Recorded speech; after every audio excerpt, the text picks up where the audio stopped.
Okay, great. We're set up.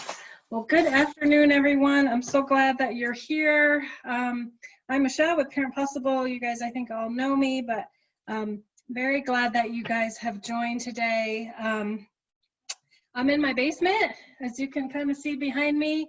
And hopefully that you all are in your own homes or kitchens or basements or bedrooms or wherever you are as well. We're glad that we're all here together, at least as much as we can be at this point. I want to, before I forget, I want to thank specifically Corey, Brenda, and Crystal, who were were the planning committee for this afternoon session. We had a couple of meetings. The agenda has changed about 5 different times. It probably looks pretty different than it originally, well, I know it looks very different than it originally was going to be, but I appreciate their input and want to give them just a shout out. Even though the agenda is very different than what we all agreed to in the beginning, their influence is definitely still present and still noted. I want to say too that I know 3.5 hours is a really long time to sit in front of a screen listening to somebody talk. So do what you need to do. If you need to get up and stretch a little bit, you need to go get a snack, something to drink, go to the bathroom, whatever. Do what you got to do. You're invited to have your video on if you want to. You don't have to. At this point, you don't need to. Everyone is muted at this point. And I'd ask you to stay muted unless you're either needing to say something or wanting to say something, or you're in the smaller breakout rooms, which we'll kind of talk about a little bit when we get there. We will do, like I just said, we will be having some breakout rooms, so it won't just be you looking at a screen and me talking for 3 hours. You will be getting into smaller groups and have a chance to talk in, groups of 3 or 4 or 5 people, which hopefully will break up the afternoon. We will take a break in the middle as well. Marion and Rachel from Parent Possible are here. That will help me, and they'll help me kind of monitor the chat. If I'm not paying attention or don't see if there's a question, by all means, put it in the chat box as well. Let's see, is that everything I wanted to say? Yeah, I think that's it. So here is our general agenda. Why is it not switching? There we go. Here's our agenda for today. We'll just have a short welcome. We'll do a quick icebreaker. It's kind of hard to come up with an icebreaker to do virtually, but I think we did. Then we'll kind of talk about supervising in these uncertain times, how things have changed for you, what's the same, what's different, kind of how you all are doing. We'll take a break. Before the break should be about half of the time, half the afternoon. We'll take a break, and then we'll have a quick little mindfulness moment to get us centered again, and then go into more kind of traditional PAT updates and more of a traditional feel to the calls that I do on a monthly basis. So we'll talk about some updates as well as what's new and coming in July for the new program year. The agenda I sent out yesterday in the email, had some specific times. Those are kind of fluid. We'll just sort of go with the flow as we need to, especially for this first half part. I want that to take as long or as short as it takes. I don't want that to be rushed at all. So, but we will take a break, don't worry about that. And we will end at 4, if not before.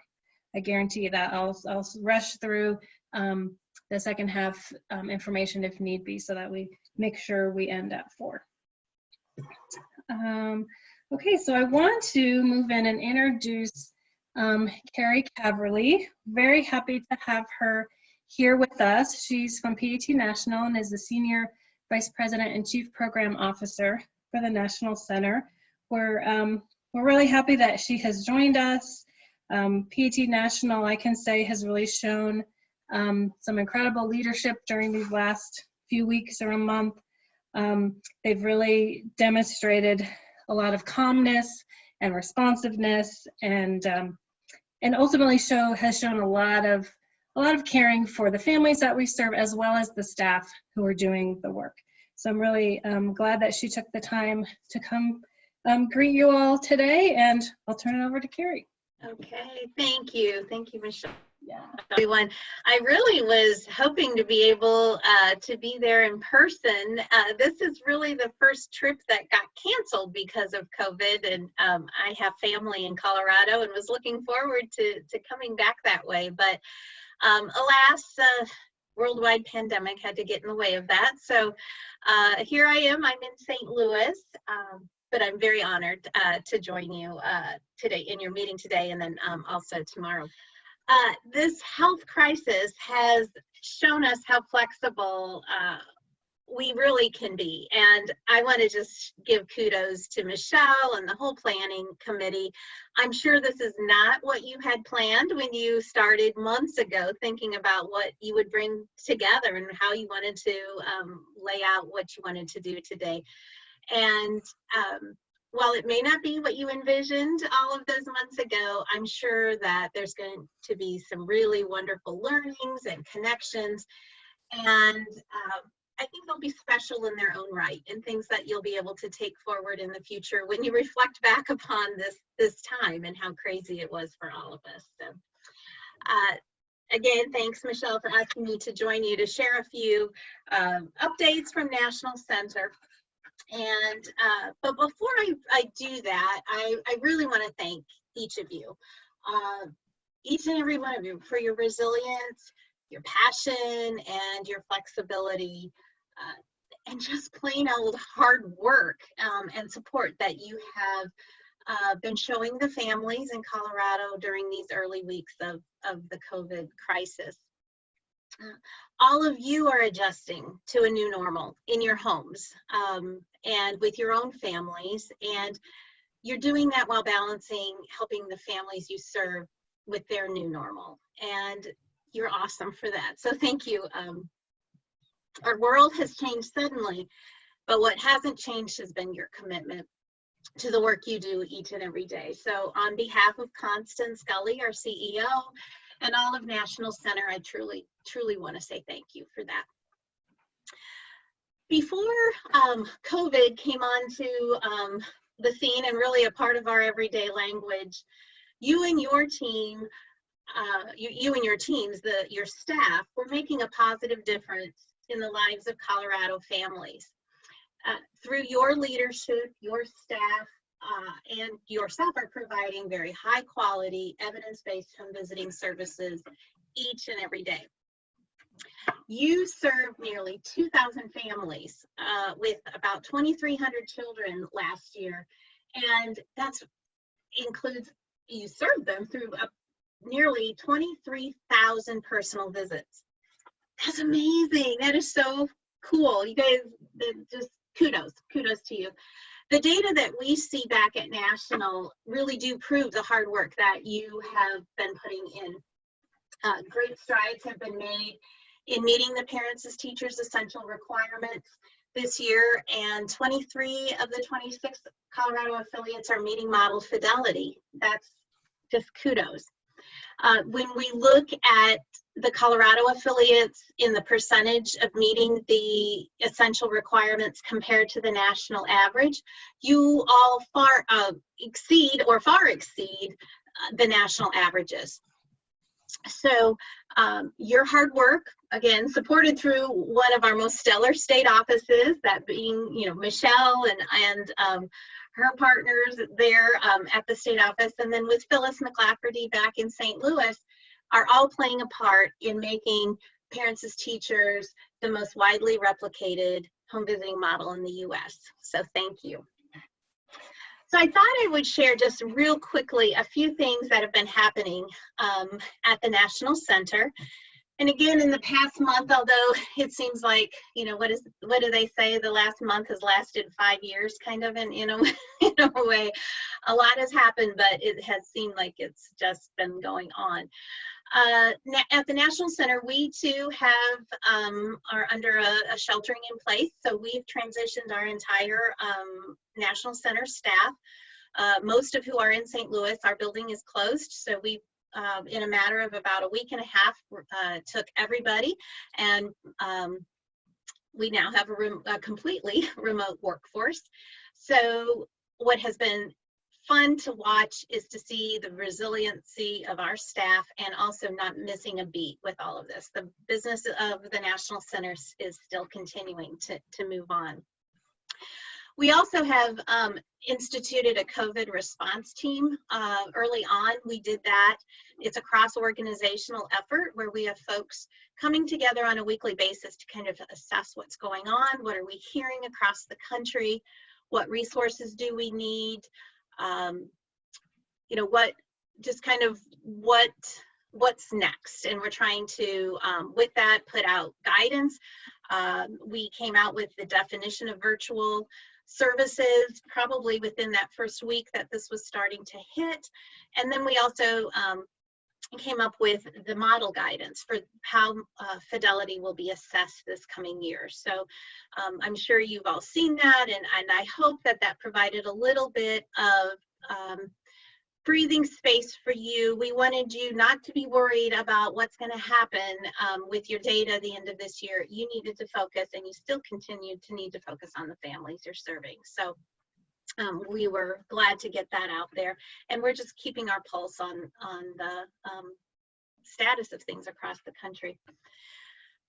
We were able to, you know, the work you're doing now, we want to be sure that we were able to get that into data systems. So in our Penelope system, we were able to adjust that as well as work with Visit Tracker, and you all use Visit Tracker, so you saw that now you're able to document those services. We wanted to be sure that those were being recognized and that we're able to capture some of that at the national level as well.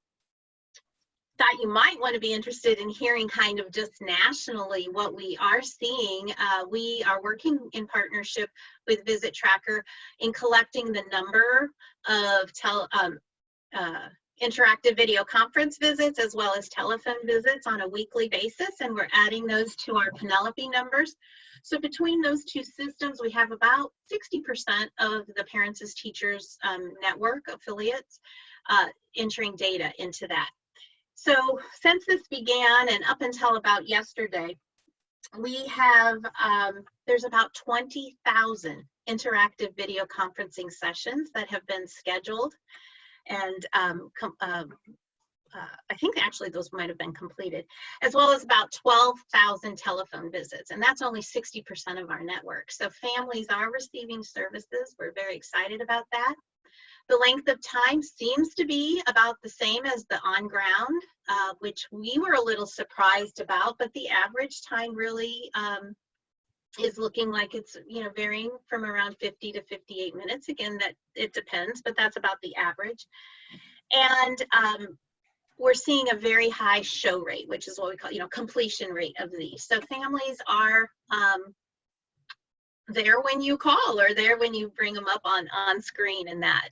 So I didn't know, those are incredible numbers, and that would like to share those with you.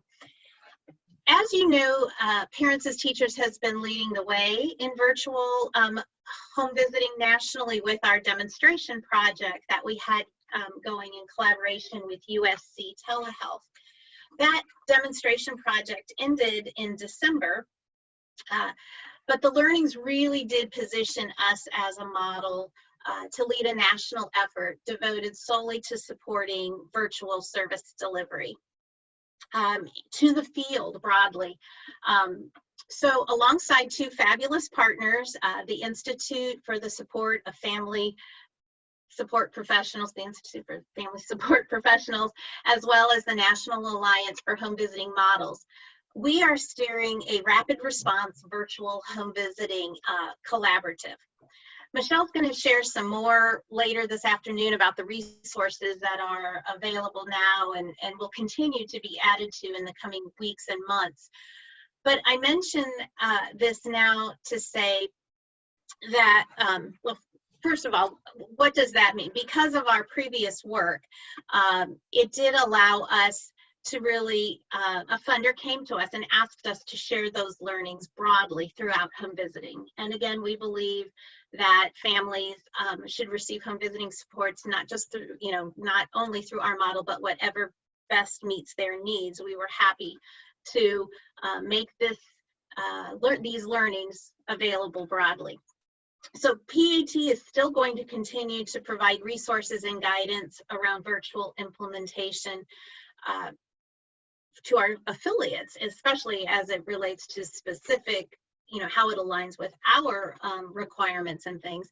But we will be sharing those learnings broader. So there will be some PAT specific webinars and Q&As that you'll see happening alongside this rapid response VHV. You hear that? RR VHV. That's the broader initiative. But these two COVID efforts really do align and will provide supports that you need in the current environment, as well as moving forward. None of us have a crystal ball. We don't know A, when this will end, or B, what service delivery will look like moving forward. But we're going to be studying this and seeing how parents are reacting. The positive so far has been really, really good. So there's probably going to be some version of this moving forward. We don't know. So stay tuned as we all move forward in all of this. But I mention all of this to say that each of you are a part of our success. You are helping PAT remain a well-respected leader in our field. And for that, I just really simply and humbly say thank you for all you're doing. I hope you have a great meeting this afternoon. Not hope, I know you will. I'm going to stay on for a little bit and listen into the conversations around virtual implementation and this things that you're discovering through supervision. Phyllis is going to stay on for the afternoon. And again, thank you on behalf of Parents as Teachers National. I wish you health. I wish you fullness of spirit as you continue all the work that you're doing.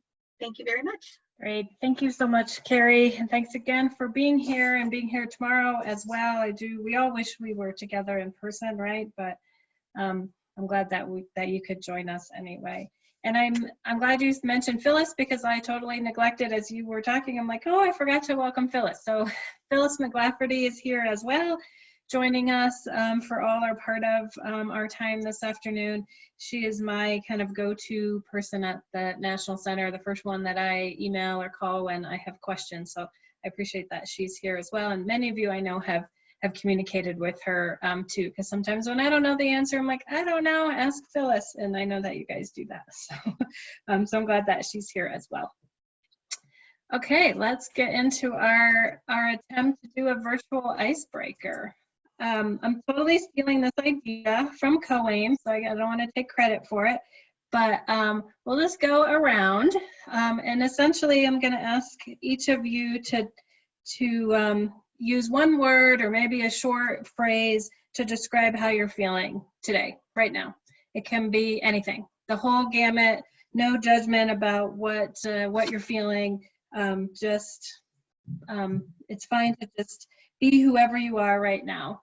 I think the easiest way to do this, I'm going to go down my list, my participation list, which you all are pretty much in alphabetical order by your first name. So I'm going to unmute you as I go through and have you say your word or short phrase. And I'll start with myself. Right now, I'm feeling kind of anxious about this afternoon going well. So I'm going to start with Marian from Parent Possible. Hi, everyone. My word would be exhausted. Okay, Rachel. Why is it not letting me unmute you? Maybe you have to do it yourself. I don't know why. Yeah, it's telling me that you want to unmute me. I'm going to go with frazzled. Okay, Alex from Roots. Hi, I'm feeling, I think I have several emotions, not just one, but I think it will be mostly tired. Tired, yeah, I think a lot of us can relate to that one. Angie from Family Star. Yeah, hi. I would say sore. Sore, okay. Let's see. Oh, wait, you're moving around in my list. Brenda from Family Connects in Greeley. Splintered would be my word. Wintered? Splintered, Oh, splintered. splintered, like all different directions, and nothing quite matches up. Great. Okay. Chris from Mountain Resource Center in Conifer. I'm also feeling anxious. I'm working on QEIP and anxious about, I'm excited about the conference, but also anxious about, I could be getting that QEIP done. So. You are probably not the only one with QEIP anxiety right now. Right. Okay, thanks. Christine from Florence Crittenton. Hi, I'm feeling, I would say, let's see, I'll start the video too. Hopeful and also a bit antsy. Great. Okay, thanks. Corey with Community Partnership and Divide. Anxious, I think, is a good word. Just a lot going on, and really trying to make sure I'm staying focused on this. Great. Okay, thanks. Crystal in Grand Junction at Hilltop. Really tired. Very tired. Okay. Thank you. Denise in Summit County. Why can't I remember the name of your organization? FERC. I'm sorry. Hi, I am feeling good. A little bit anxious, but a little bit excited, but a little bit tired, like everything at the same time. And you have a little one in your lap. That's fun. Oh, yes. She goes to every meeting I go. Glad to have her with you. Dolores at Growing Home.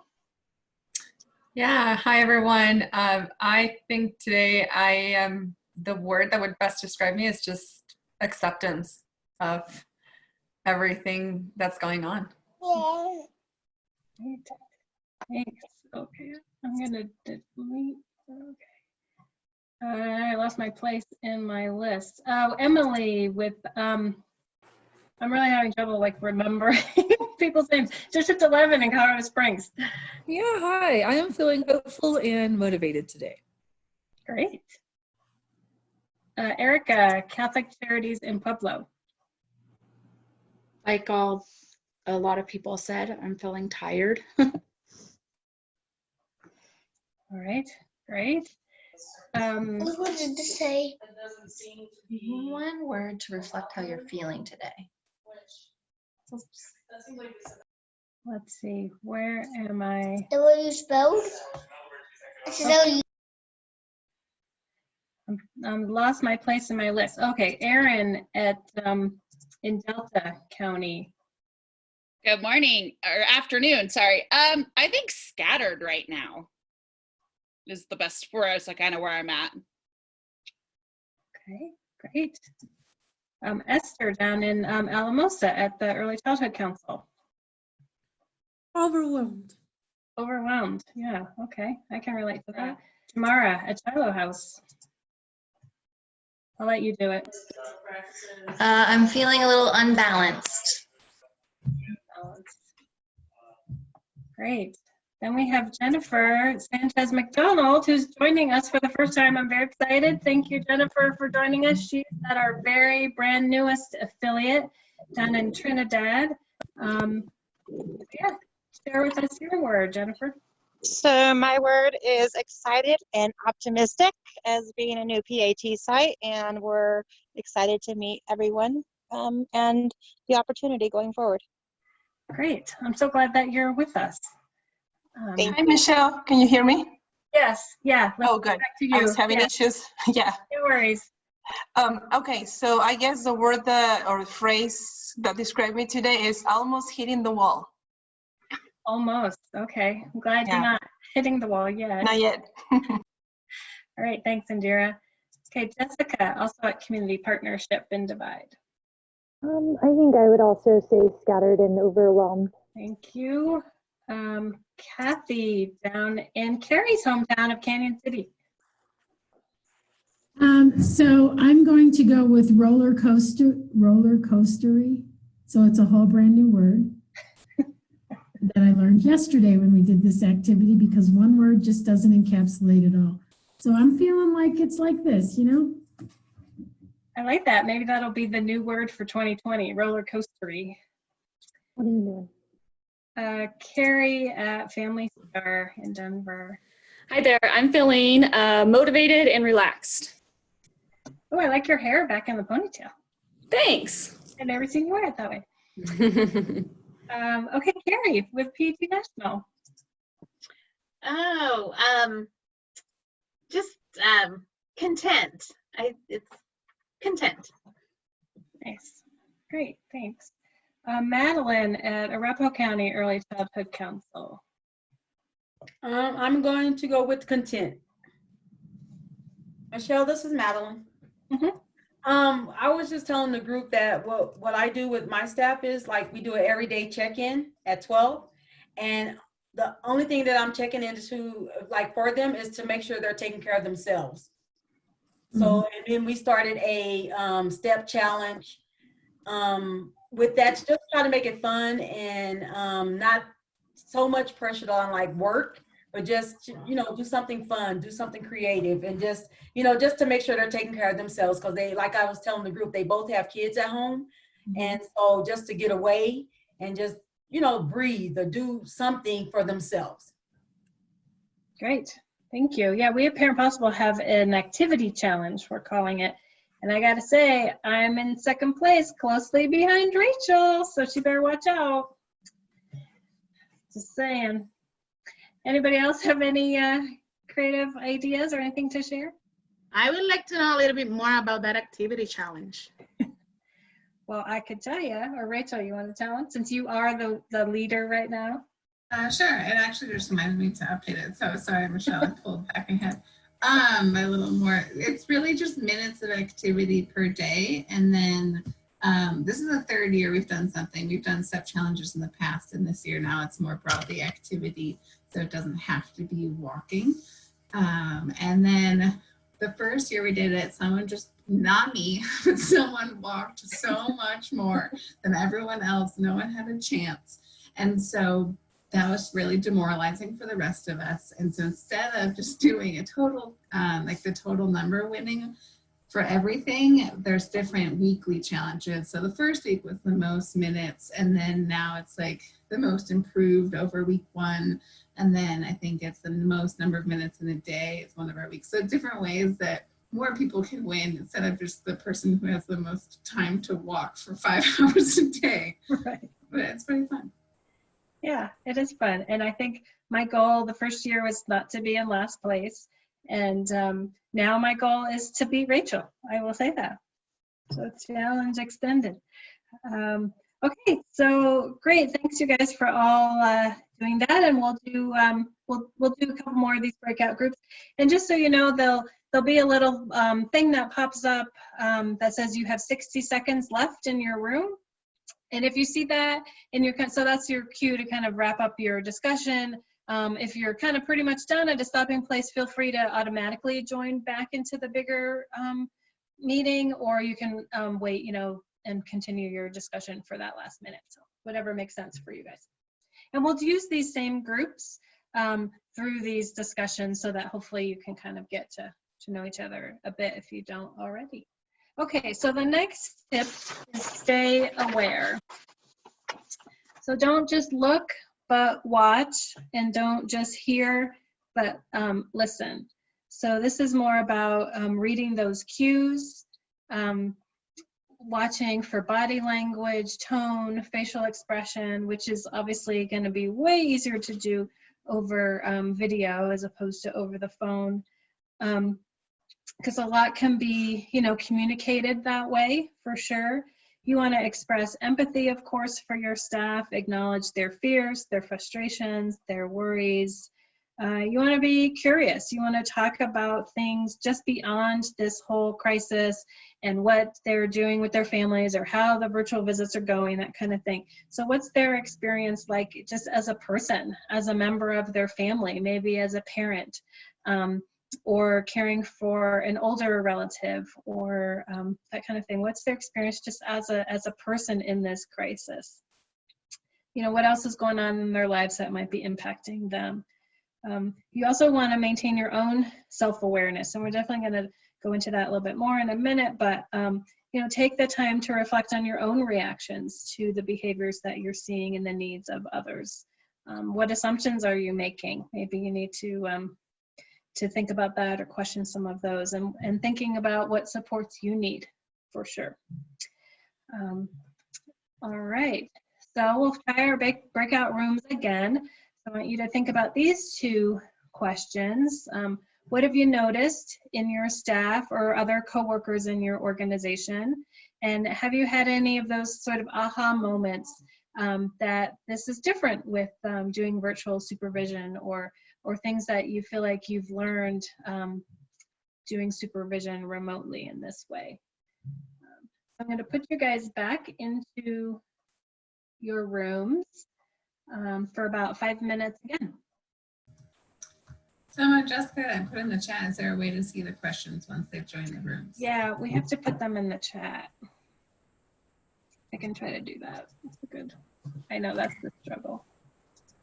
Maybe if we chatted them before people left, they could see. That's what I was wondering. Should I try that next time? Yeah, I'm doing them now, but yeah, maybe next time when the slide first comes up. But I think Sherry is new. Has Sherry joined after we did the original rooms? She's here hanging out with us, eating lunch. Okay, yeah, I can assign her to the room. Okay, great. Everybody is back from your room. Somebody put in the chat, which was a great question. Can we see the questions in our breakout rooms? And what we will do is we'll type them into the chat box. And when you're in your breakout room, you can open up your chat just like you would any other time. Kind of scroll to the bottom of your screen, and you can open up the chat and see them. Because I know it's hard to remember what were we supposed to talk about? Okay, so anybody want to share about what you talked about, or anything that was new or interesting in terms of staying aware? I think we were all pretty much on the same page that parent educators that struggle with technology are having a little bit harder of a time. Mm-hmm. That's a really good point. I think we kind of take it for granted that everybody just knows how to do this stuff. And different people have different comfort levels and experiences. That's a really good point. Yeah, we also talked about how it's difficult for some home visitors, not just around technology, but those who are less likely to ask for help or accept help. So that's been a little bit more challenging as well. And people just kind of get moving into that negative space and not having that one-on-one communication to get them out of that negativity that they get into. Yeah, that's a good point. I'm glad you're with us, Crystal. You weren't here in the beginning when we did our short little introductions. No, I'm sorry. I have no worries.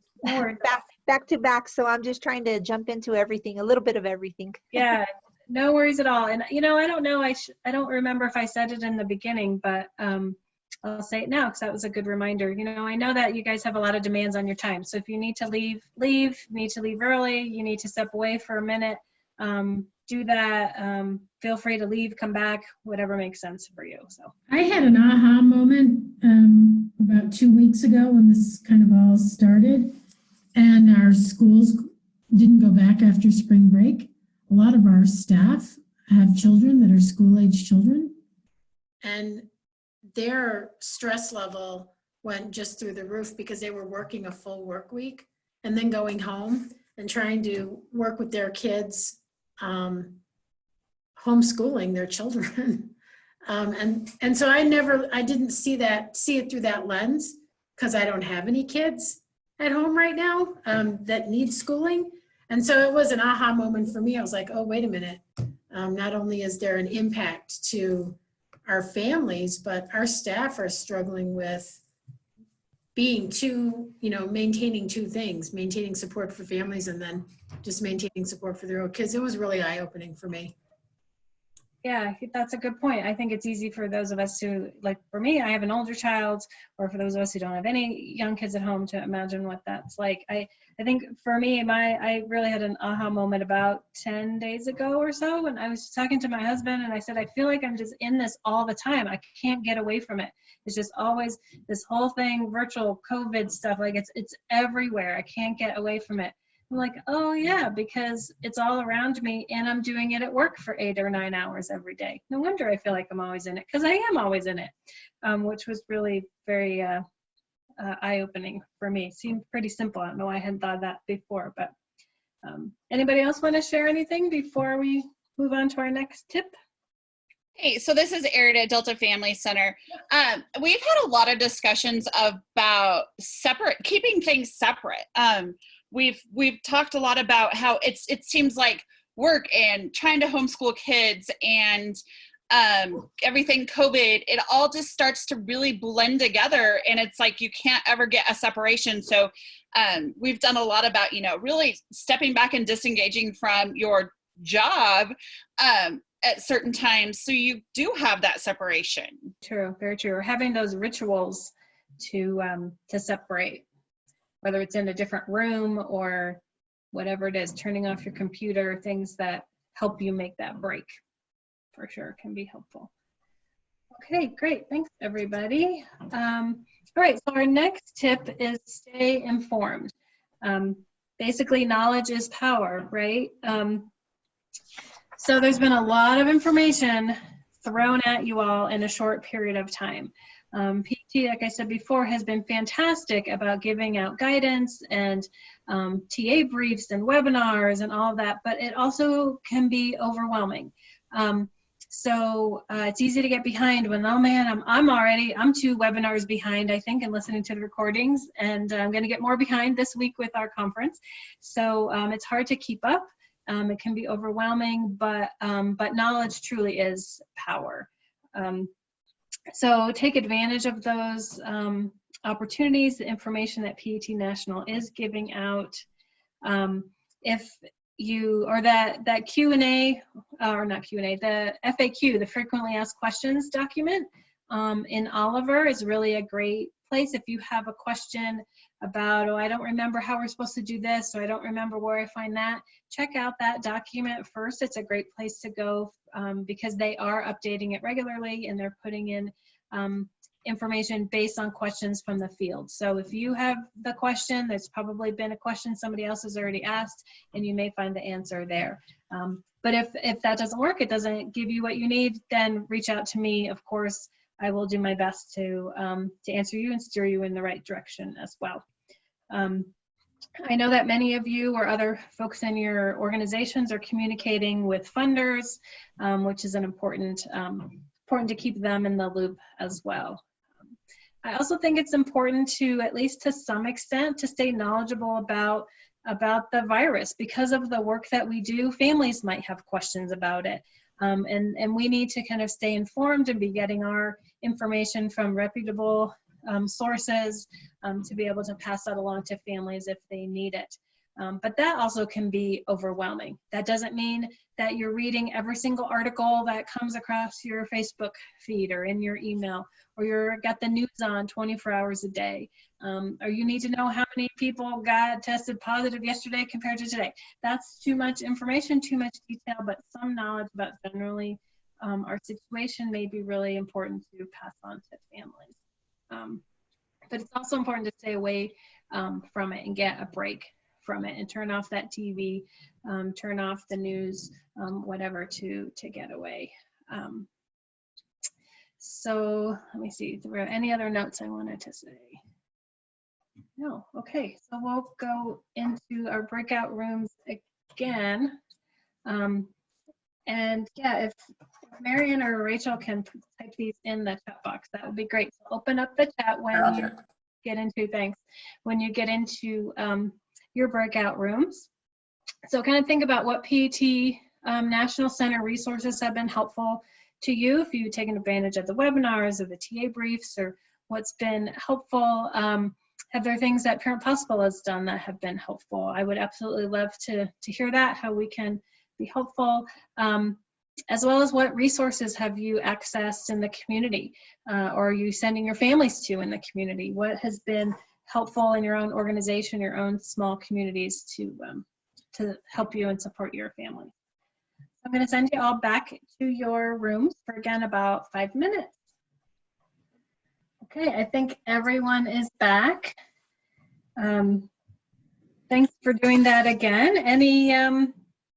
Any thoughts about resources that have been helpful? PAT resources, Parent Possible resources, community resources, or information?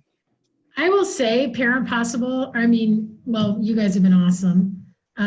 But Parents as Teachers National, having a place for us to go almost instantly with the virtual visit thing was very helpful, because it took us at a moment where everything was so uncertain.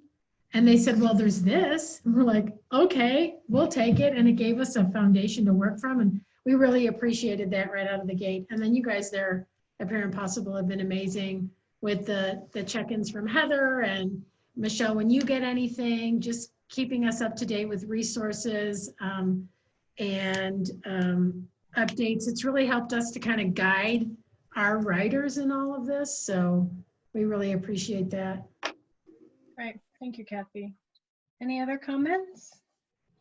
This is Corey. I was just saying, telling Kathy in our group that I have to be completely honest. I have not had a chance to really delve into a lot of the resources that Pat National or Parent Possible has sent our way, but I'm so thankful that Jessica, my coordinator, she has. And so I know that our team is utilizing those things, and just echoing what Kathy said, so thankful that it was ready to go, you know, pretty quickly coming out the gate so that they could continue services. But I have seen some things come through an email that I'll share out to our staff as a whole too, of things that maybe we didn't know about to share with the community. So yeah, I have to say that kudos to Parent Possible. I mean, you guys put this virtual conference together in less than a month. I'm so impressed, and I just can't say more about it. So great job. Yeah, well, thank you. The conference, the next 2 days of the conference is probably, I think Marion and Rachel would agree, is probably 90% Alexis. She's pretty amazing. She's a keeper, I think, for sure. Yeah, and I appreciate those comments about Parent Possible, but I really literally have just been following the lead of PAT National. So they've really been great to follow from my point of view. All right, any other last comments before we go into our final tip? I want to share that it's been super helpful for me, especially for the data, because at the beginning we were like, what are we going to do now? What if we cannot do the visits? What if we cannot get access to screenings or assessments? And the webinars have been super helpful by saying what we should be doing. So thank you for doing that. Great, thank you. And Corey, to follow up on what you said too, I think there's a lot of wisdom in kind of dividing and conquering. That somebody is up to date and somebody's in the loop, and you know, and if that's one part of the team, one part of your supervision team, leadership team is on calls or webinars, and the other is pulled to other things, that works. You know, everybody can't do everything right now, and we've got to kind of figure out how to get the work done, however that makes sense. Okay, so our final tip is stay real. Authentic leadership creates a positive environment, motivated staff, innovative practices, and greater risk-taking. We want to try to lead, if possible, from a place of confidence and honesty, authenticity, for sure. Admit that you don't know everything. It's fine when it's fine when we don't know everything. It's okay to admit that to your staff. Be open, be transparent, talk about how you're feeling, that maybe you're struggling today or this week, or whatever. That's fine. That just shows your staff that you are you're in it with them and you understand what they're going through. But even more importantly, I think, than that is check in on yourself. How are you feeling?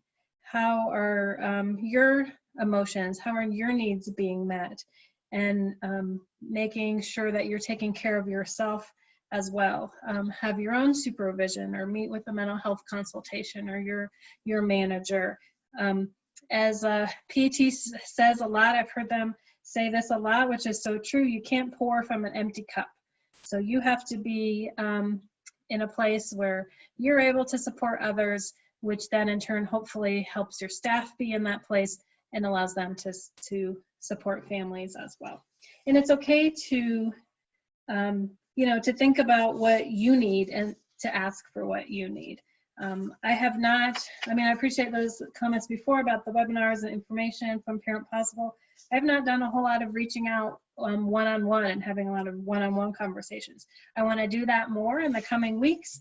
I'm happy to do that. If there's somebody out there who's like, oh, I'd really just like to talk to you for 20 minutes, 10 minutes, half an hour, whatever, feel free to reach out. But I'll probably be reaching out to some folks to set up some one-on-one contacts in the next few weeks. So don't be surprised if you see that. I think this tip is really an important one, so I want to talk a little more, spend a little more time on it. You guys have probably, many of you anyway, have heard of the window of tolerance. I know many of you involved in the Enhanced Home Visiting Project have definitely heard about this and talked about this. But I think it's something useful to go over again and to think about it in terms of yourself and your staff. I think we often, at least most of the conversations I've been in that where this is discussed, we're more talking about the families we're serving. But here I want you to kind of more think about your own self, your own staff, and your own family, the people that you're living with and how they might be reacting to all of this. But generally, the window of tolerance is a term used to describe that zone of arousal in which a person is able to function most efficiently. So in this little chart, it's that green window essentially. When people are in that in this zone, they're typically able to readily receive, process, integrate information, and otherwise respond to kind of the day-to-day demands of life without a whole lot of difficulty. And when a person is within that window of tolerance, their brain is functioning, pretty well. They can effectively process stimuli, incoming things that are coming at them. They're able to think, reflect, think rationally, make good decisions, without feeling super overwhelmed or especially withdrawn. And it's normal for all people to kind of have some ups and downs. We're not robots. You kind of maybe move up and down in that window, a little closer to the top, a little closer to the bottom, or maybe getting into the red zone or that kind of purple zone at times. That's normal, not a big deal. But in times of extreme stress, and I would say we are in a time of extreme stress right now, people often experience longer periods, maybe higher highs, lower lows, and longer periods in that hyperarousal or hypoarousal. So the hyperarousal is kind of, think about that fight or flight response that we have. That sometimes can be very helpful, back in the old days when, a tiger is chasing you, you kind of need to be extra charged, right, to run away from the scary tiger. But we don't have tigers anymore. Thankfully, we just have little viruses that are invisible. But being in that hyper-aroused state can kind of look like hypervigilance, a lot of anxiety, kind of panic almost for some people. Folks can look defensive, angry, impulsive. I was talking to my husband about this last night, and he said, yeah, I've had times where I just feel all like hyped up and I just don't know why I feel that way and I can't calm down. Like, yep, that's exactly what it feels like. You're in that hyperarousal state. And on the opposite end is that hypoarousal state, or more that freeze response, where you're just sort of frozen, you can't quite get out of it, can't quite move. Feeling like you have no energy, no motivation, more of a flat affect, kind of feel shut down. It's maybe hard to think, hard to get started, feel kind of checked out. If you've had those times where I have had those moments where I'm just sitting in front of my computer for, 5 minutes and I'm not doing anything. Like, what are you doing? I just can't quite get going. That's being kind of stuck in that, excuse me, hypo-aroused state. So in either one of those states, the hyper or the hypo, people have a harder time processing information. The brain is, or the prefrontal cortex of the brain is shut down. It's harder to think rationally, and you have that feeling of dysregulation. I think before, when I was going through everybody's name, I know who you guys all are. I know what sites that you work at, but I just couldn't recall some of the names. I think because we're in that, we're in and out of that window of tolerance. It's harder just to think clearly. And everybody's, individual window of tolerance is different. Some people, it's very wide and they're able to kind of combat the highs and lows of life without a whole lot of difficulty. Some folks have a pretty narrow window, so they're easily pushed out of their green zone. And like I said, everybody kind of moves up and down at times with just kind of the ups and downs of life, which is normal.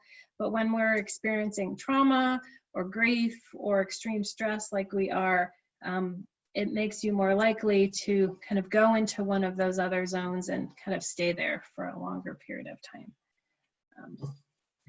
So I want to show this little video. We're going to, hopefully it's going to work. All right, let me know if you cannot hear it once it starts playing.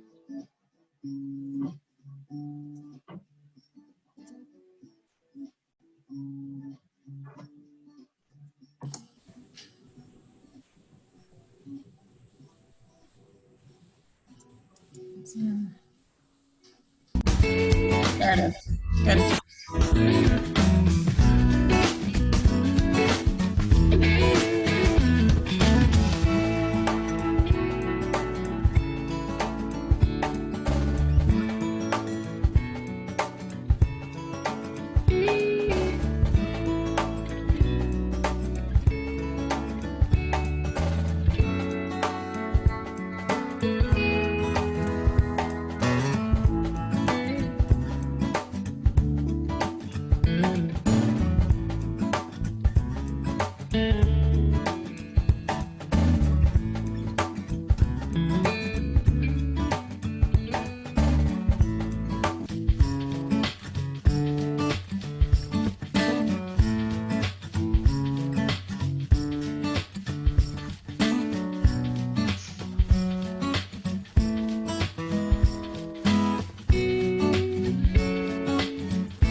Michelle, could you share that video?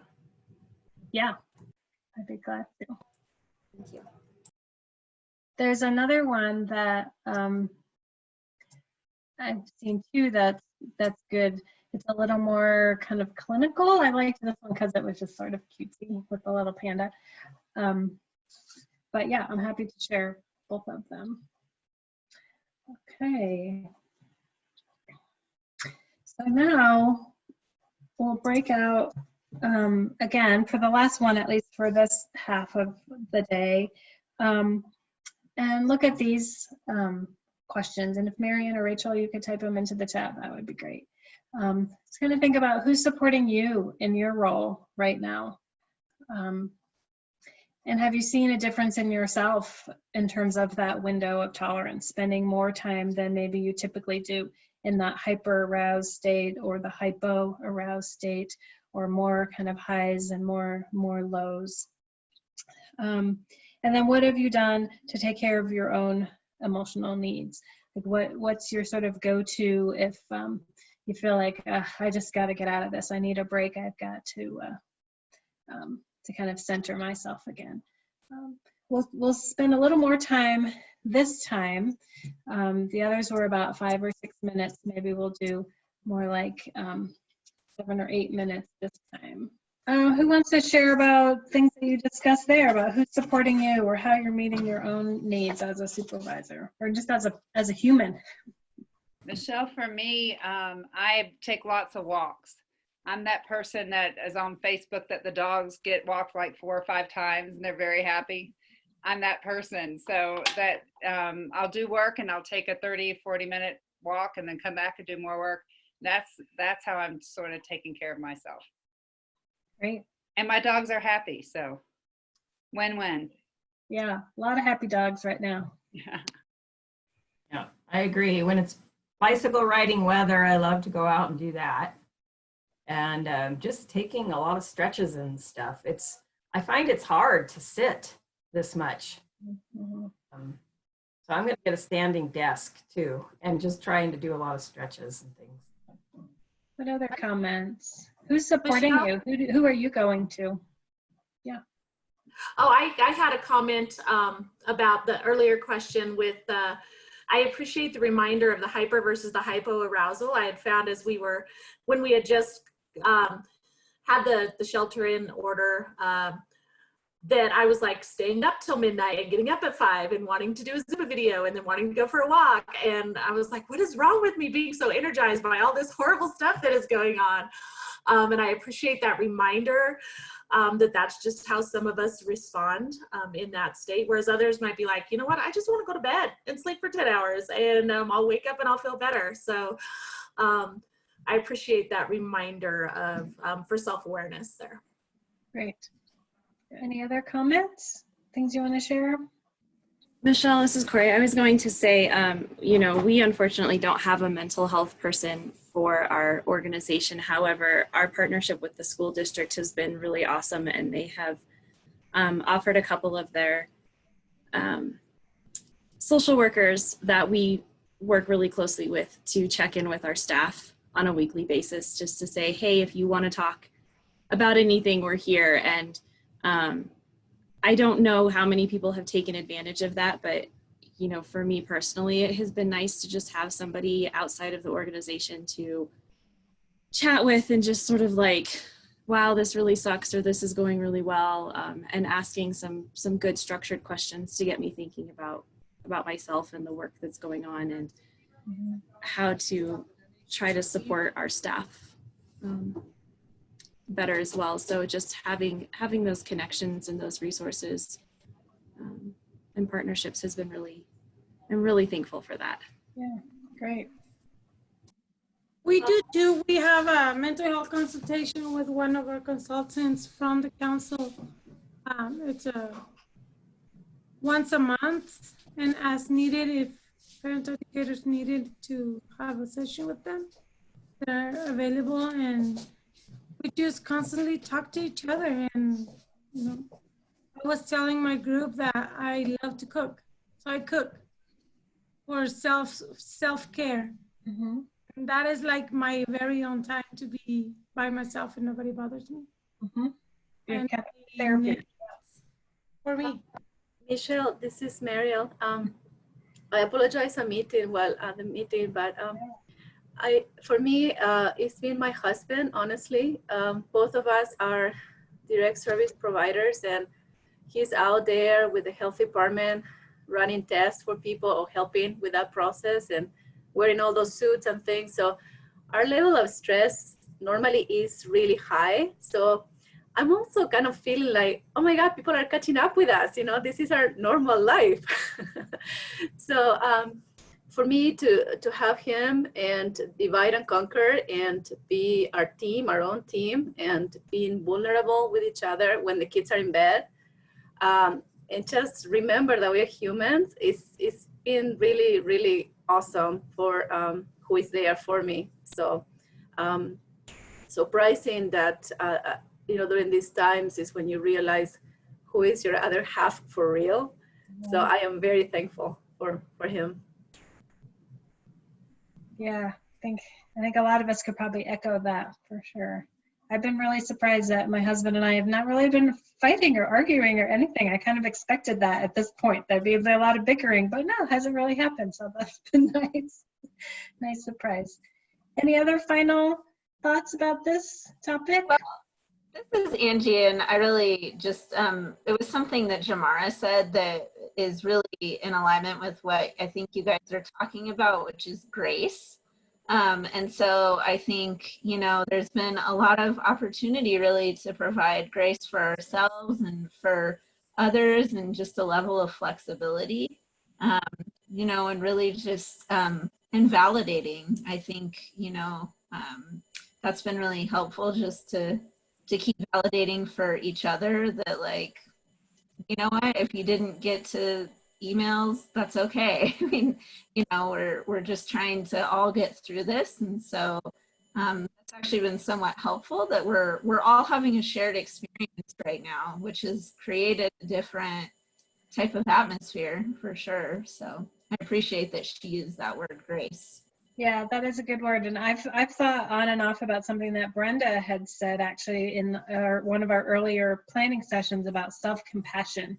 And that phrase has come back to me a lot, that, like, you know, it's okay that, oh yeah, I didn't get that done on time, or I forgot about that, or I messed that up, and kind of have to give yourself a break more than you normally would during this time, for sure. Okay, well, thank you all for sharing. I appreciate that. I was a little worried that maybe folks would not want to share out, so I'm glad that people did that. And we're going to look at all 5 of our senses, or examine all 5 of our senses.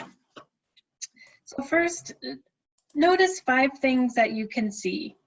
Sort of look around wherever you are.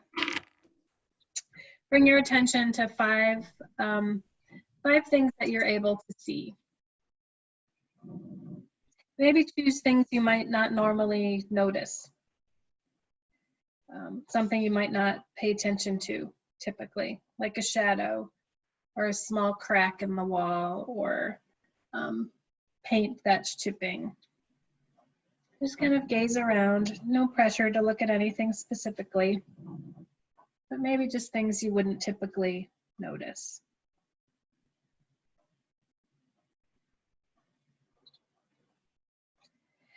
Next, notice 4 things that you can feel. Bring your awareness to 4 things that you're currently feeling with your body, like maybe the texture of your pants on your skin. The chair that you're sitting in, is it hard? Is it soft? The table, maybe you're resting your hands or your arms on the table.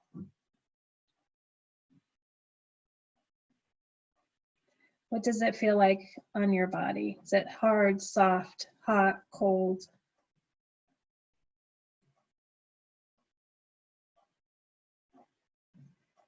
Next, notice 3 things that you can hear. What maybe are sounds in the background that you wouldn't typically notice? In my case here, I can hear a clock ticking. If you're in your kitchen, maybe you hear the refrigerator, that hum of a refrigerator, or the hum of a dishwasher. or a dog outside barking, or someone else moving around in your house.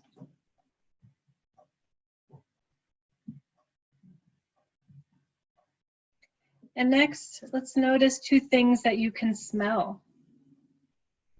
Tune into smells that you might usually just move past and gloss over, whether they're pleasant or unpleasant. Maybe there's still some lingering smells from your lunch that was heated up.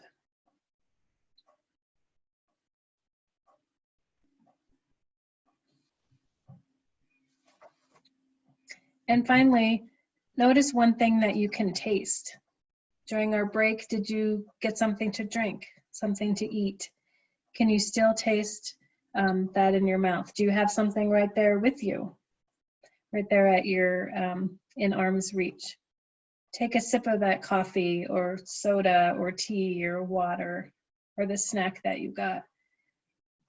Drink it or eat it and really taste how it is in your mouth. Pay attention to the actual taste.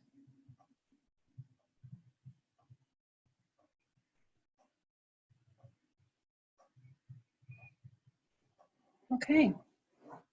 All right, so hopefully that kind of helped us make a little bit of a transition. To kind of switch gears for the next hour. What have we got? Hour and 10 minutes. So we definitely are going to kind of take a hard turn. Gonna just more switch into PAT stuff in general. This may feel like more like a regular monthly call that I have. No more COVID-19 stuff, no more viruses, no more talking about our strong feelings or anything like that. So if that made you uncomfortable, we're done with that. So you know we can, we're moving on from that right now. So hopefully you all know tomorrow starts the Parent Possible Home Visiting Conference, and it's all virtual. So you hopefully know everything you need to know about that. If you have not downloaded the app or your team has not downloaded the app, please do that.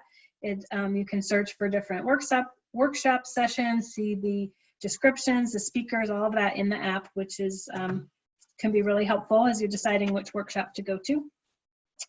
And then Alexis has been sending out a number of emails over the last couple of days.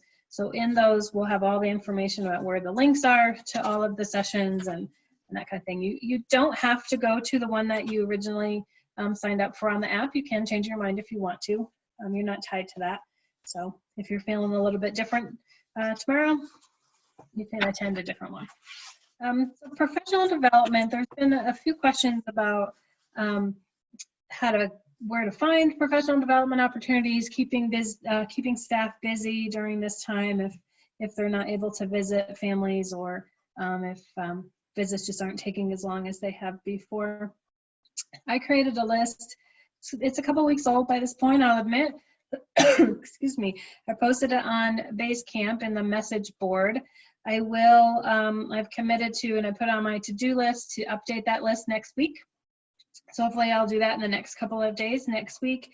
Add some things, maybe take things off that have already occurred. So if you're needing some support in that area, check out that that list, or feel free to contact me, of course, if you have questions about anything. But there's a lot of free professional development out there. Once you start looking, there's a lot there. And a lot of organizations like 0 to 3 and other big national organizations that typically charge for a lot of their webinars have either waived the fee for a period of time or charging a small fee compared to what they normally do. So there are a lot of opportunities out there. So the assessments, we've been talking about this for several weeks now. You know, we can't do obviously our normal way we would be doing assessments right now. So again, I've said this before, but I'm going to just reiterate, so make sure that you guys know and there's no confusion. Don't worry about the Bracken right now. There's just no way, can't wrap our heads around how you're supposed to do a Bracken virtually. So no worries about that. Just set that aside. We'll pick that back up again when in-person visits resume and figure out a plan when we know that timeline. In terms of the Piccolo right now, don't worry about that as well. we are kind of thinking about, and we'll talk about what options there'll be. We'll kind of talk about that internally at Parent Possible. Do we want to have you all try to do that through virtual visits, through video visits, through recordings? I don't know. We haven't figured that out yet, but it's possible. But at the moment, don't worry about it. Don't stress about it. You don't need to be doing it right now. And if and when that changes, we'll definitely communicate that with you and support you as best that we can. The parent survey, on the other hand, we have been piloting that with 2 sites. Thank you very much to Growing Home and Hilltop and their parent educators who've been piloting doing the survey interview style, like over the phone or through video, and then the parent educator actually entering those results through a SurveyMonkey online platform. That seems to have gone really well. A bunch of families got the survey administered that way. So we just talked with them. Rachel and I talked with Olga and Crystal yesterday, the day before yesterday, and kind of got some good feedback. So we're going to make some adjustments to it. Nothing major, but some small adjustments, and hope to roll it out to everyone by the end of April. So the next call that we'll have all together will be April 28th. So we anticipate that we'll have some specific information about that and guidance at that point. So more to come on that at the end of April. So PAT training. This has been clearly a hot topic for lots of folks. Right now, this week, the PAT is doing their first virtual training, their pilot training.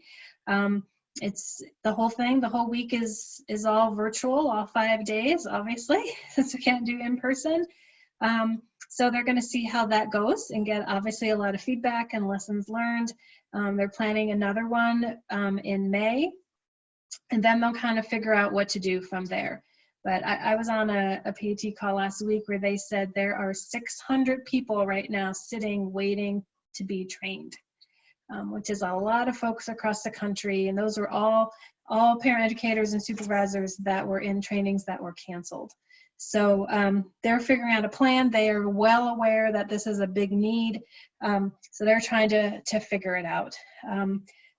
I don't know if our June FMI or July F2 training will happen. I'm pretty much assuming the June one will not, though that hasn't been officially determined yet, but that's my assumption at this point going forward. So I will absolutely communicate to you all as soon as I learn more information about what the plan is.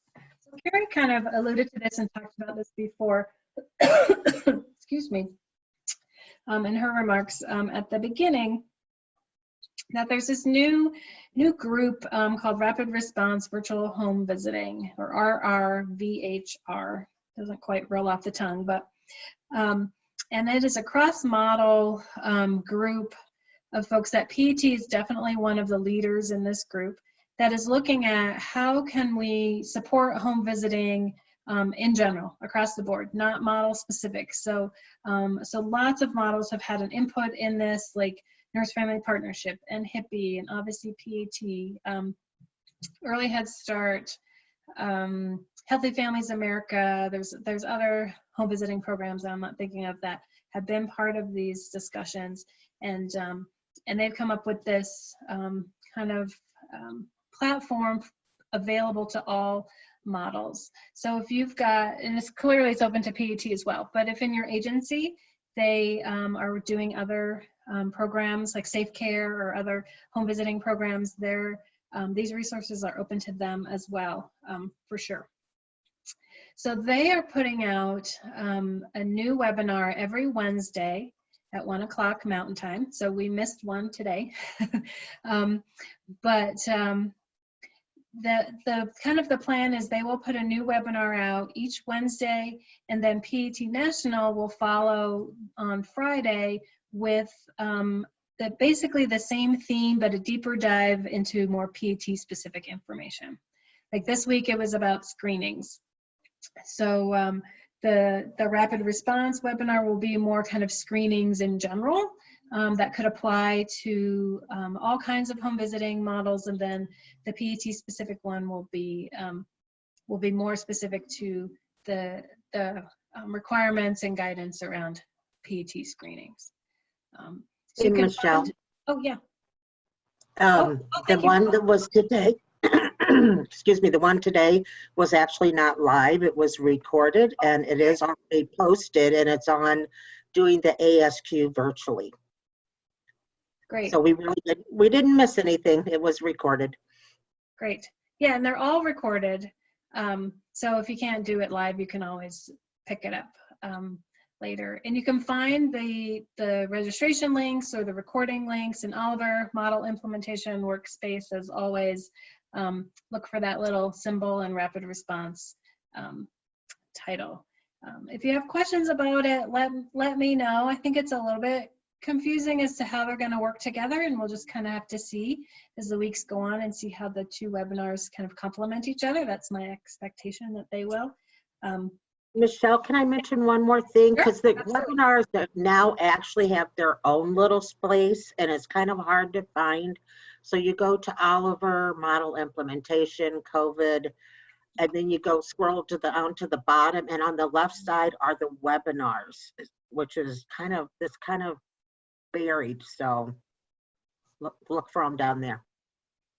Yeah, and I've noticed, and no doubt Phyllis has noticed, and many of you have too, things sometimes if you haven't gone on for several days or a week or so, things are a little bit different sometimes as things are being added or things are moving around. So you might have to just spend a minute or so kind of exploring and finding the place that you want. And if you have problems, definitely let me know. I try to get on there at least every other day, if not every day, just to see what's different or what's been posted or what's changed. So the PET National webinars, I've talked about this before, strongly recommend that you and all of your staff watch all of the virtual service delivery recordings and future webinars that come up. And really, it's best if they are behind, it's best to watch them in order because they do build on each other. And all those links you can find in the model implementation space. And there is, right, Phyllis is right, there's a little special tab for COVID-19 webinars, I think that's what it's called. PET as well is putting out every Monday, Wednesday, and Saturday mornings parent-facing social media posts. So materials that are meant for families. And those are, I've seen a couple of them already. Those are great resources. If you don't follow PET National Center, you might want to start doing that now on your personal Facebook or Twitter. And those have information from already vetted and reliable sources like PET, like PBS, Room. So information that is reliable to share with families. So this is great to for your parent educators to share with families individually or draw their attention to it, maybe have them like and share those, as well as your agency can share them. I had an email from somebody this morning about sharing PET activity pages on social media. So this is a great way to do that, to just pass on the information to your families in your network. So easy activities for virtual visits. I think this is a great resource I attached to the email I sent out yesterday. Someone, I don't know if it was a supervisor, parent educator in Washington, created this really cool, this really nice document that has lots of activities, parent-child activities that either use commonly available objects that most families would have in their house or don't require any special toys or objects at all. So that's a nice list if folks are struggling with, I don't know how to facilitate an activity, check out that list. And Room is a great resource for families as well that don't require any special activities. So you can direct families to that as well, or use some of those and talk with families about them in visits. Where did you say this list is? I attached it to the email I sent out yesterday, kind of reminding of this meeting. I will also put it in Basecamp when I put up this recording and this video or the slideshow. Actually, I'm not sure we're being recorded. I guess we are being recorded. We kind of got messed up there when we got thrown out of the meeting. But So I'll post the recording and the slides and all of the different handouts that I talk about today. But also go back and look at that email from yesterday. So any questions about any of that, or about where to find the webinars and all of that stuff? I know we've talked about it a number of times, but I'm happy to field questions if you're still confused. Okay, I'm not hearing any. Feel free if something changes. Okay, so what's coming in July of 2020? That's the new program year.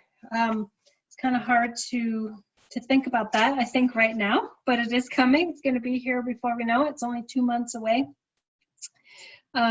So as we've talked about on and off, and hopefully you're aware, PET National has updated the essential requirements, including a brand new essential requirement for our next program year, as well as updated the quality standards. The plan for this originally, when this was going to be, this session was going to be in person, we were going to really dive into those quality standards. But I didn't feel like we had enough time today and maybe enough energy to do that. So we're going to focus on the essential requirements today, and then over future calls, we'll look at the quality standards. So hopefully this isn't too small on your screen, but this is just a screenshot. Oh, and by the way, let me go back. This is a copy of what the updated essential requirements look like. There have been some tweaks and different versions over the last, I don't know, 6 months or so. So if it's been a while since if you have a hard copy, it's been a while since you printed it, either print off the one I attached to the email yesterday, or go on to Oliver and just search for it and download a new one. So I want to make sure you have the most up-to-date copy. This is the first page of the essential requirement. I want to draw your attention to that last column, because that's new. That hasn't been included in the previous requirement list. But basically this is each saying, I'm going to pull out my hard copy because I can't read my little screen here.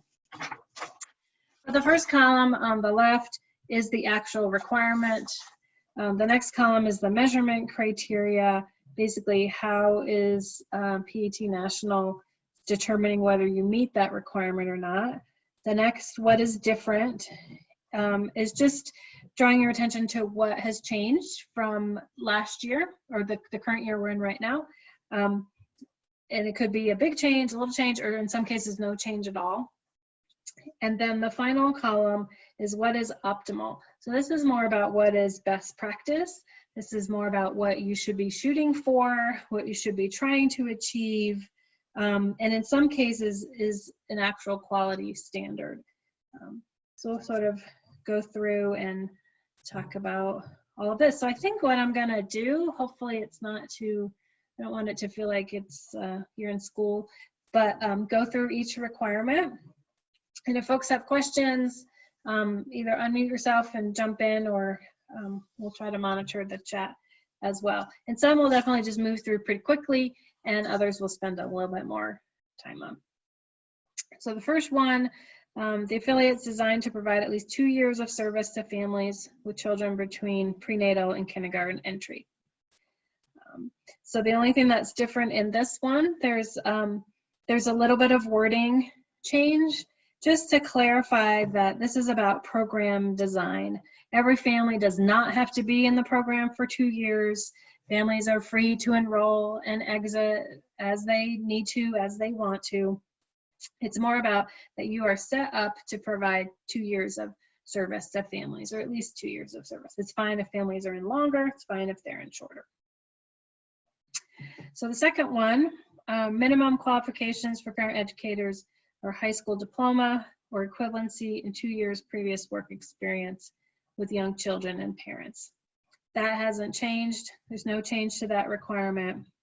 But under the what is optimal is the recommendation that parent educators have a bachelor's degree. It's not required, but that's kind of recommended best practice. And I think in Colorado, we are around 60% of parent educators have a bachelor's degree or higher, but again, it's not required to have that. Sometimes there's competing priorities and and other qualifications that maybe supersede the ability to have a bachelor's degree for everyone. So number 3, each affiliate has an advisory committee that meets at least every 6 months. There's no change in that. Requirement is the same. And in terms of what is optimal, it's optimal and best practice that you meet more than every 6 months, maybe quarterly, perhaps, maybe every other month. And I know many of your advisory committees do meet more often than twice a year. Number 4, this one's confused. This one's, I'm not going to read the whole thing, but it's basically about how many supervision hours and staff meeting hours full-time versus part-time staff need. And part-time staff need 1 hour of reflective supervision a month. Full-time staff need 2 hours a month. And staff meetings, everybody needs 2 hours of staff meetings a month, no matter how many hours you work. There's no change in that as well. That's the same. And again, under what is optimal, that folks have more frequent reflective supervision. That's especially during that first year, which seems to make sense. Okay, number 5. Each supervisor, mentor, or lead parent educator assign no more than 12 parent educators. This is the hard one, I think, on the APR that raises a lot of questions. But basically, that ratio between the supervisor and parent educators should be no more than 12 parent educators to each full-time supervisor. It gets confusing to figure out when supervisors are part-time and doing other jobs besides PAT. But and in terms of what is optimal, it's really optimal to have that ratio more like 1 to 6 as opposed to 1 to 12. So if you have questions about that, like I said, this one can be a confusing one, especially come APR time. Let me know. I'm happy to talk more about it. It's usually helpful to talk about it in terms of your specific staff and supervision hours than to talk about it globally, because everybody's situation is different. But I don't think anybody in Colorado that I'm aware of I think everyone is meeting this requirement. So we're not at risk at this point.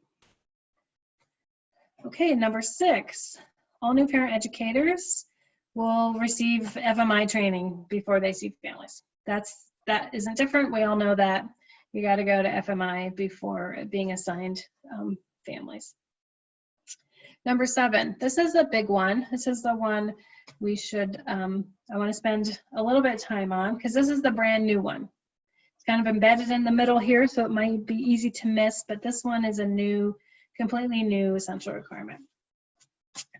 And it says that all parent educators and supervisors who carry caseload or observed delivering a personal visit at least once during the program year that is conducted by a supervisor or lead parent educator using a structured observation tool.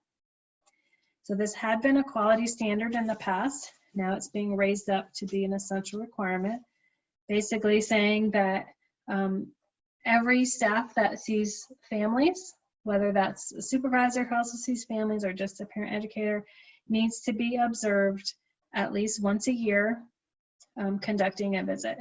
Using a structured tool, the easiest tool to use, I think, is the parent or the PET personal observation tool. And in terms of what is optimal, it's optimal to observe more often than once a year, particularly in that first year or two of a staff being hired. It's beneficial to observe the parent educator not just doing a visit, but maybe doing a screening, doing some assessments, that kind of thing. This tool should look hopefully familiar to many of you. So it's the personal visit observation tool that PET has created. If you've gone through QEIP, you have definitely used this tool. If you haven't, maybe you were, hopefully you were, but perhaps not. I will say that PET and Phyllis, feel free to jump in if you have any comments. They are updating this tool right now. They're revising it. So there is a draft of the proposed revision on Oliver. If you want to check it out, I would encourage you to do that. I looked at it yesterday. It looks different, but the content is not drastically different than this one. There are some differences, but not hugely different. So those of you who have used this tool a lot, it'd be great if you could give that feedback back to National about what you think about the new tool. Michelle, Anything else? there's a question from Olga in the chat. Oh, that's a great question. That's a great question. That's absolutely a good option, that the parent educator could record the visit and then the supervisor can view it later. Yeah, especially now. And it's still possible to observe visits now in a virtual environment, especially if you're using, depends on, I guess, the platform you're using. Like a Zoom, you can have obviously more than 2 people on a visit. And obviously the family needs to know that, but then the supervisor can kind of mute themselves and take off their audio or in video and just observe the visit. But it's also fine to record it and watch it later, for sure. No, yeah, and Michelle, you're right. You know, we really appreciate the feedback from the field, the people that are really using the tool. So I know on the draft it said they wanted information back by the 9th or the 10th of April, but that was before everything happened. So please give your feedback now.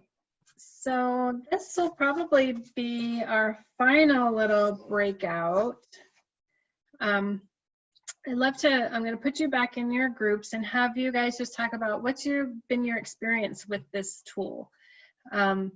Who's been using it a lot? I know some of you have used it a lot. Maybe some of you haven't used it. What are you feeling about that? Are you anxious about it? What barriers have you experienced or that you might anticipate experiencing? And what feedback have parent educators given you about the tool itself or the process or just the entire thing? I mean, Olga had a good point to that. Feels like sometimes the kids act different when other people are there. Maybe this is a stranger and everyone is different. The family may be different. So Marion has put the questions in the chat. Thank you for that. And I'm going to put you guys back into your breakout rooms for just about 5 minutes, I think, at this point. Okay, here you go. Anybody would like to share about the tool or things that you discussed or thinking about in terms of using this tool going forward? Hi, Michelle. This is Chris. Hey, Chris. Hi. Yes, I've been using this tool, especially since I have a lot of new parent educators. I find that the tool is really easy to use. The parent educators really like to get the feedback. It's really thorough. And the observations that I've done with it, the parent educators have been in agreement with. So what I've observed and what I've seen and what I've noted, they are in 100% agreement, because they'll say, oh yeah, that's a particular area I struggle with. I'd like to have some more training around that or whatever. So I feel like I've used it and it works well. Great. I like it. Nice. Mm-hmm. Any other feedback? Oh, one thing I would love is if Visit Tracker had an area, we were talking about that in our group, where we could record our findings, but I don't know how secure that would be. You know what I mean? Like a form. So what I do is I do the observation on the calendar piece of Visit Tracker and mark that as an observation.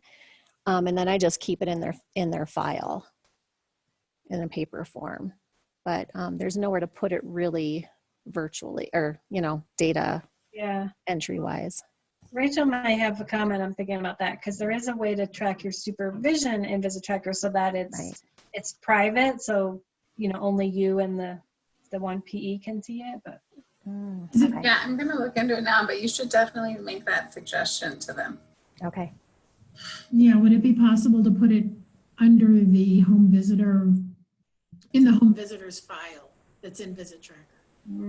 I'm guessing it would be where you could track supervision, like probably just another option. So I'm going to mess around and see if it's in there. I just don't know about it yet. Yeah, that's a good question for Visit Tracker in general, because this will go into effect in July. So next year, next summer of 2021, you'll have to report on the APR that everybody got observed. So that would be great if you could just pull that and be like, yep, 100% of my staff got observed. And yeah, so that's a good suggestion for Visit Tracker to add it somehow. And I think you're right, Chris. Most folks just keep a hard copy of that paper in their file and in a secure place, hopefully. Any other comments about the tool, using the tool? Folks who haven't really used it much, what are your thoughts about it? Okay, that's fine. No pressure. All right, let's keep going at our essential requirements. Number 8. Parent educators obtain competency-based professional development and training to renew their certification each year.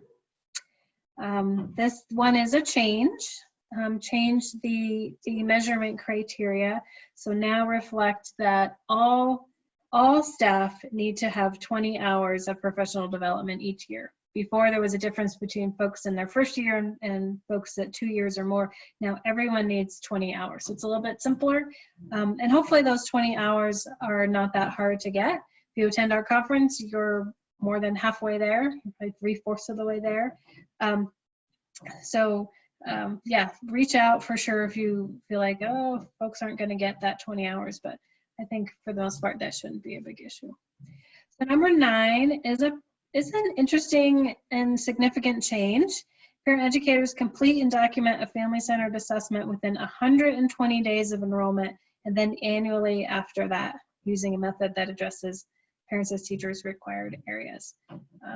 So that's a change in the other direction. We usually see changes making things maybe tighter, adding requirements, but this one actually is changing the family-centered assessment from being due within 90 days of enrollment to 120 days of enrollment. So you get that extra month. And the idea behind that is it may take, kind of longer to gather all that information you have about the family, fill out all of the required forms and assessments and get all that and kind of have a chance to synthesize that together. So that'll be a change that goes into effect July 1. Number 10, parent educators develop and document goals with each family they serve.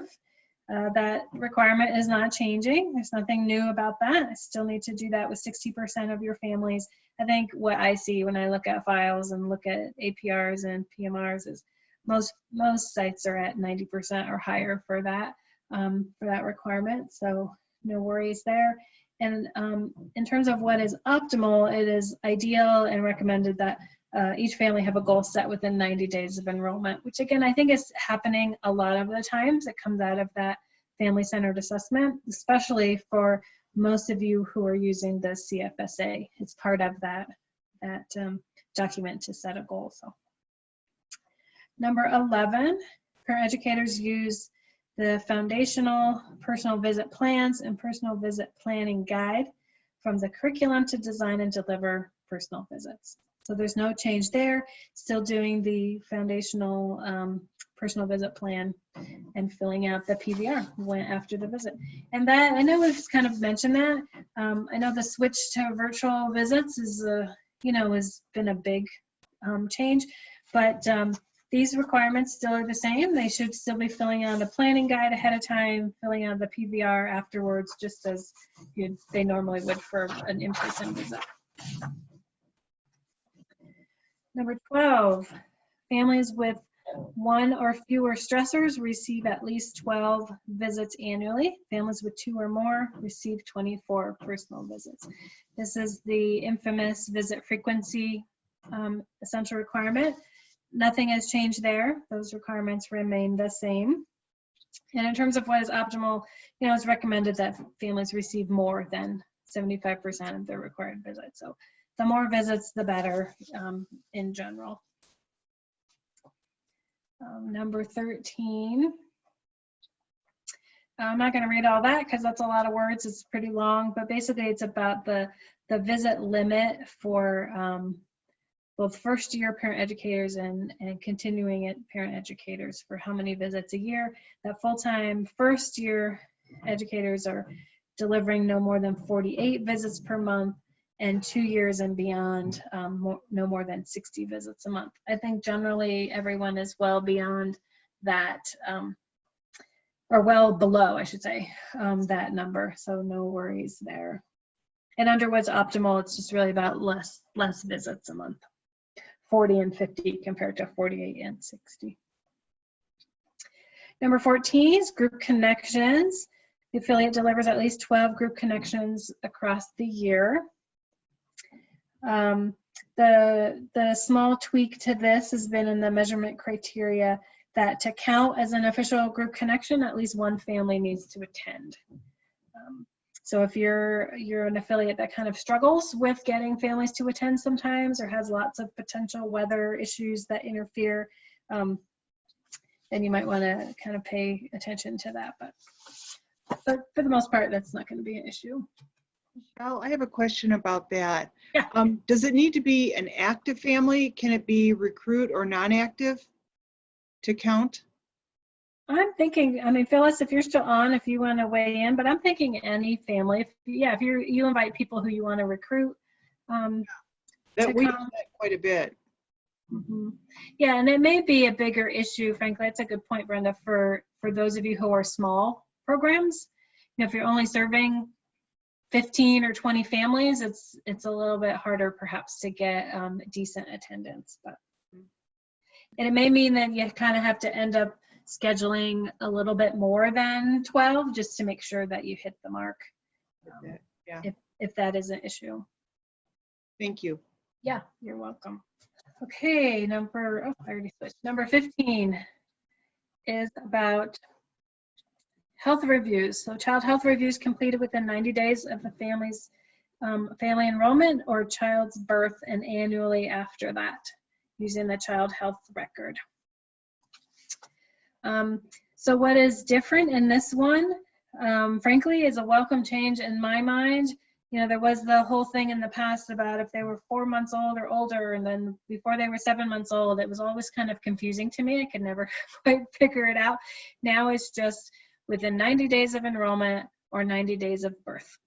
It's a little more straightforward. And number 16 is the developmental screening, which is— Sorry, Michelle, there was a comment about the previous one from Noel. I don't think there's a way to record attendance unless families are enrolled. Oh, That's true, because I've noticed when we do our group connections and we track them in Visit Tracker, only families that are enrolled, even though we have a total count of who attended, you can only check off families that are enrolled in Visit Tracker. And then when you go to pull a report, it only shows group connections where an enrolled family attended as your total group connections in Visit Tracker. Interesting. There is, yes, this has been a problem for a long time. There's a potential workaround. I wonder if anyone's tried this, of adding families as wait lists or mailing only or recruits. Because it looks like you could, if you know enough about them, you could, which really I think is mostly just their name and a couple pieces of information, you could add them so you could track their attendance without having it count towards your enrollment numbers, I think. Has anyone tried that? My only question with that is we have a policy that we don't put anybody into a data system without a signed consent. So we wouldn't put them in Visit Tracker if they were just there for a one-off, because we don't have a consent to do it. So my question is there a way to like upload into Visit Tracker, like the sign-in sheet and stuff like that? You can save files. I haven't really dug into how to do that or what that looks like, but it wouldn't then automatically like link to a family. It would just be like if you scanned a sheet, it would be there somewhere. But has anyone used that file upload capability? Yeah, they added it a couple years ago, but it's sort of unclear to me. Like, I don't think you can attach things to families. I don't know, maybe you can, maybe they changed some things, but. Yeah, I've uploaded the CFSA on that, in that section, but yeah, you're right. It doesn't tie to families or anything. It's just if parent educators need to print it out or whatever, they can have that ability. But I think as far as counting people or counting families into group connections, I have done, there is that little part of in the attendance record, there is that little section at the very top where you can click recruited families, which then will be listed. But again, you know, if Kathleen's not able, you know, to add them, then that wouldn't work. But what I would love is if we could include exited families too. I know that would be a huge list, but we have a number of exited families that attend group connections after they've left.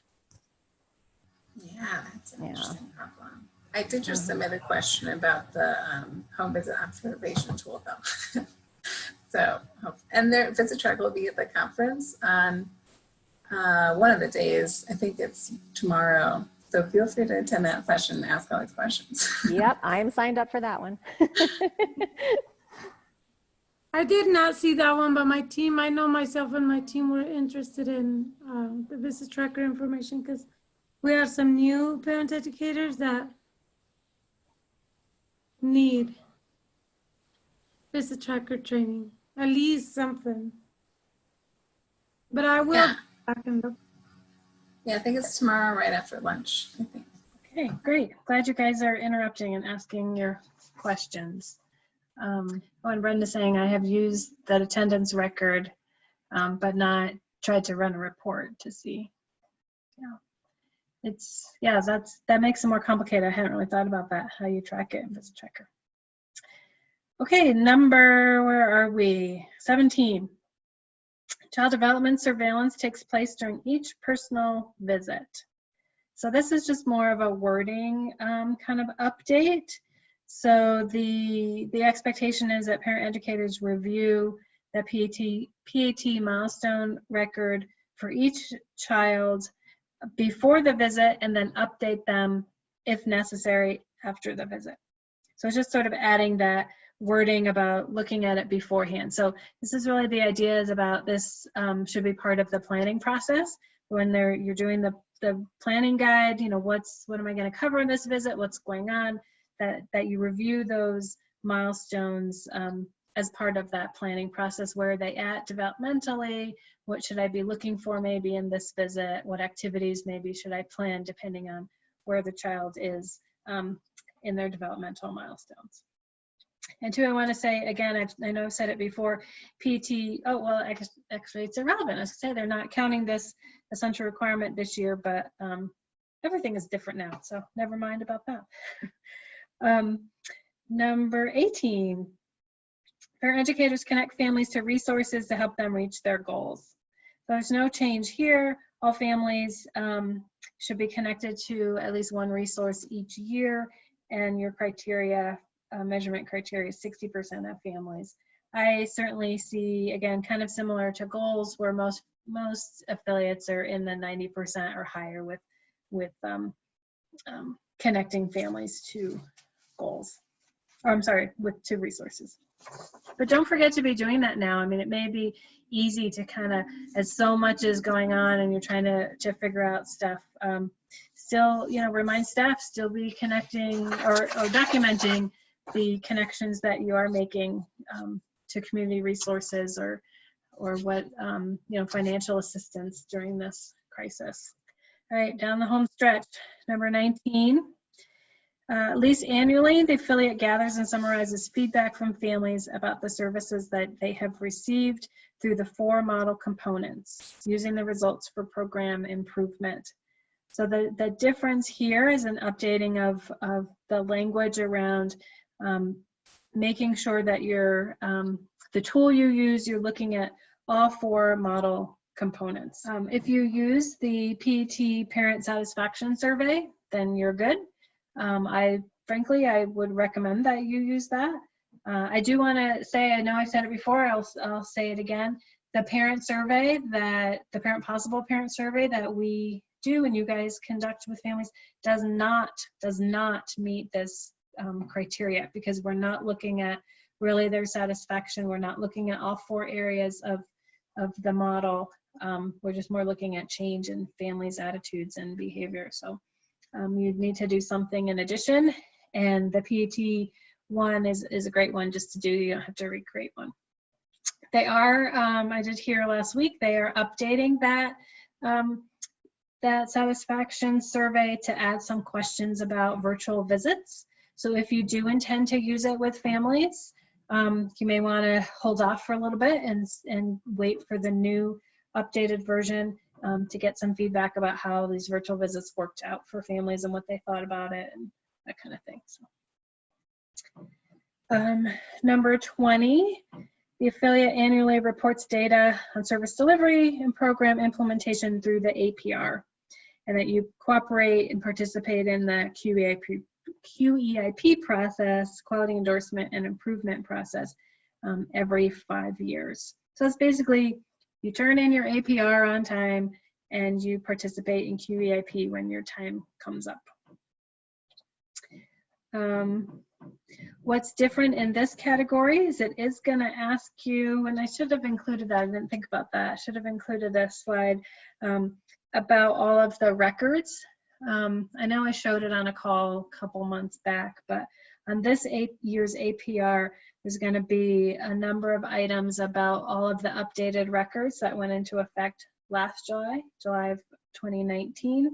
And how are you using those? Through on paper or through your own created form or a data system form? It's going to ask you about all of those. So we can talk more about that actually again as when the APR is closer, more this summer.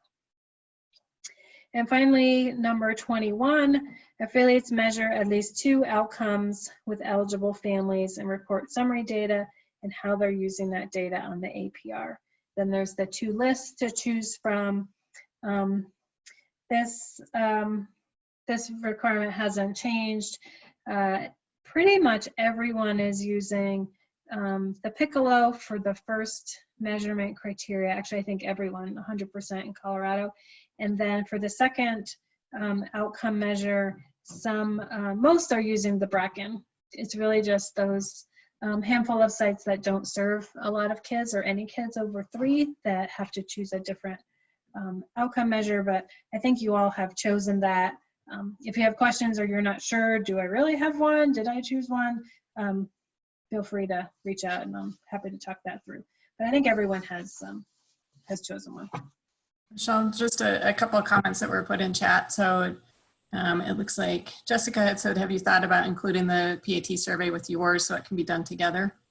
I think it's something that we can definitely look at. I know that at one point, at least a few years ago when we were using Omni, they had suggested not having satisfaction questions combined with just the general parent knowledge and parent competence questions, and really said those should be kept separately, but we can certainly talk to the evaluation task force and relook at that.